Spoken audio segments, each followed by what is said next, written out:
नमस्कार दर्शक बंधु मु विकास आपण मानक स्वागत करुछि आज आउ एक नवा वीडियो रे। तो दर्शक बंधु देखंतु सुभद्रा योजना रो एक इम्पोर्टेंट अपडेट विषय आपण मानक मु जणैबी। तो देखंतु सुभद्रा योजना अधीन रे राज्यर समस्त 21 वर्षर ऊर्ध्व और 60 वर्षरु कम महिला मानक राज्य सरकार तरफरु सुभद्रा योजना अधीन रे 5 वर्ष रे 50,000 टंका प्रदान करिवे एवं वर्षकु दुईटी किस्ती रे 10,000 टंका लेखाएं 5 वर्ष रे 50,000 टंका प्रदान करिवे एवं एबकु प्राय राज्य सरकार 1 कोटी रु ऊर्ध्व महिला को प्राय 4टी किस्ती रे प्राय 20,000 लेखाएं टंका प्रदान करि सारलेनी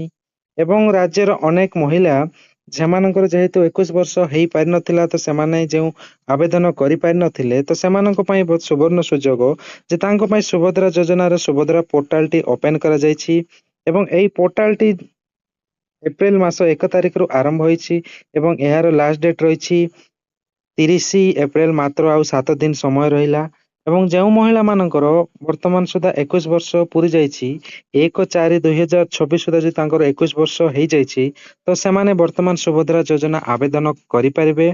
तो एहार संपूर्ण डिटेल्स आज आपण मानकु मो ए वीडियो रे जणैबी। वीडियो को शेष जाय देखंतु एवं जदि चैनल रे प्रथम थर पई आछंती तो चैनल को सब्सक्राइब कर रखंतु फल रे आम चैनल रे जहां भी अपडेट आसीबो सर्वप्रथमे जानि परिबे। चलंतु वीडियो टी स्टार्ट। तो दर्शक बंधु देखंतु सुभद्रा योजना रो जेउ महिला मानकु 21 वर्ष होई नथिला एवं सुभद्रा योजना आवेदन करि पारि नथिले तो सेमानक पई वर्तमान सुभद्रा योजना रो पोर्टल टी ओपन करा जायछि एवं एही पोर्टल टी 1/4/2024 मा एप्रिल 1 तारिख रे आरंभ होई जायछि एवं एहार लास्ट डेट टी रहिछि 30 एप्रिल। तो जेउ मानकर 1/4/2026 सुधा जदि आपण मानकर 21 वर्ष पूरी जायछि तो सुभद्रा योजना आपण माने आवेदन करि परिबे एवं एहा आवेदन करिबा पई आपण मानकु आपणको पंचायत रे थिबा सीएससी सेंटर बा आम सेवा केंद्र को जाई आपण माने एहा आवेदन करि परिबे एवं एहार केतोटी योग्यता मानदंड रहिछि से सब आपण पूर्ण कले ही आपण माने एही सुभद्रा योजना आवेदन करि परिबे। तो से सब योग्यता मानदंड कोन कोन रहिछि आसंतु आपण मानकु।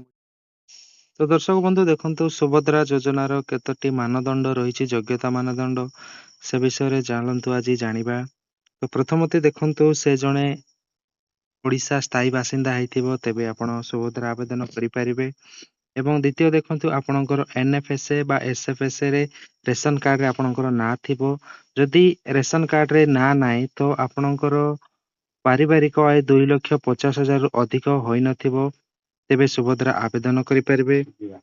एवं आवेदनकारींकर बयस 21 वर्ष रु अधिक किंबा 60 वर्ष रु कम होइथिबा आवश्यक तेबे सुभद्रा योजना आवेदन करि परिबे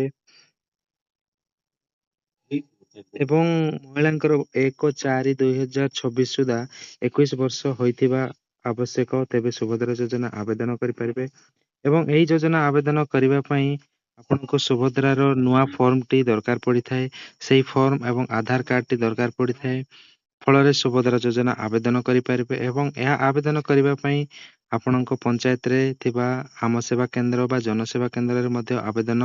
करि परिबे। तो जेउ मानकर ऑलरेडी 21 वर्ष होई जाईछि तो शीघ्र शीघ्र जाई सुभद्रा योजना आवेदन करे नियंतु आउ समय नाही मात्र 7 दिन रहिला शीघ्र शीघ्र करे नियंतु। वीडियो टी एतिक रे शेष करछि वीडियो टी भल लागितले लाइक करंतु एवं सांग मानक सहित शेयर कर देंतु।